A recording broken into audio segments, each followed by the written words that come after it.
범죄 현장에 남겨진 지문들은 수사의 중요한 증거로 채택됩니다.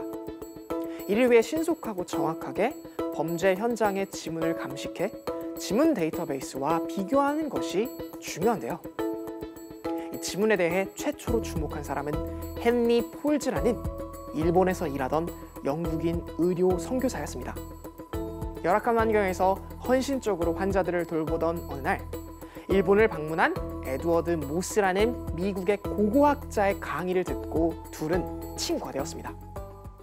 동물학자이기도 한 모스는 갑각류를 연구하기 위해 일본에 왔는데 우연히 바닷가에서 조개무지를 발견하고 발굴에 뛰어들었습니다. 폴즈도 틈틈이 현장을 방문해 발굴을 도왔는데 하루는 조개무지에서 나온 토기 조각을 살펴보다 표면에 미세한 무늬가 있는 것을 발견했습니다. 한참을 들여다보던 폴즈는 그 무늬가 다름 아닌 지문이라는 사실을 깨달았고 그릇에 남은 지문을 보면 그 그릇을 만든 도공을 알 수 있을지도 모른다는 생각을 했죠.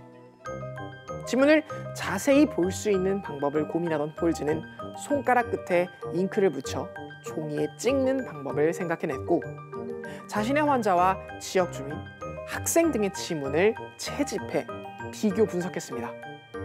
폴즈는 자신이 수집한 사람들의 지문이 모두 다르다는 것을 발견했는데요.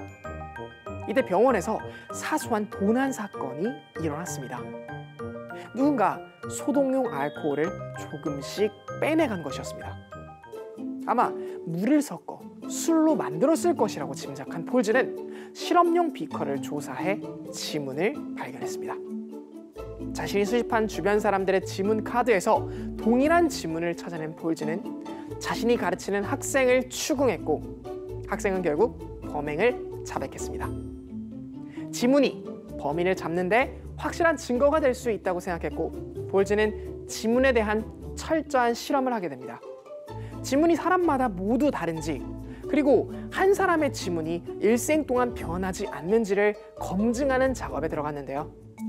폴즈와 그의 의대 학생들은 지문의 융선 모양을 면도칼로 깎아냈습니다. 여기서 융선이란 손가락에 위치한 땀샘이 솟아올라 부드러운 선 모양을 이루어 연결된 것을 뜻하는데요. 하지만 융선은 예외 없이 똑같은 모양으로 다시 생겨났습니다. 의도적으로 지문을 손상해도 이전과 똑같은 지문이 생겨나는 것을 확인한 그는 이번에는 어린아이들의 지문을 연구하기 시작했습니다.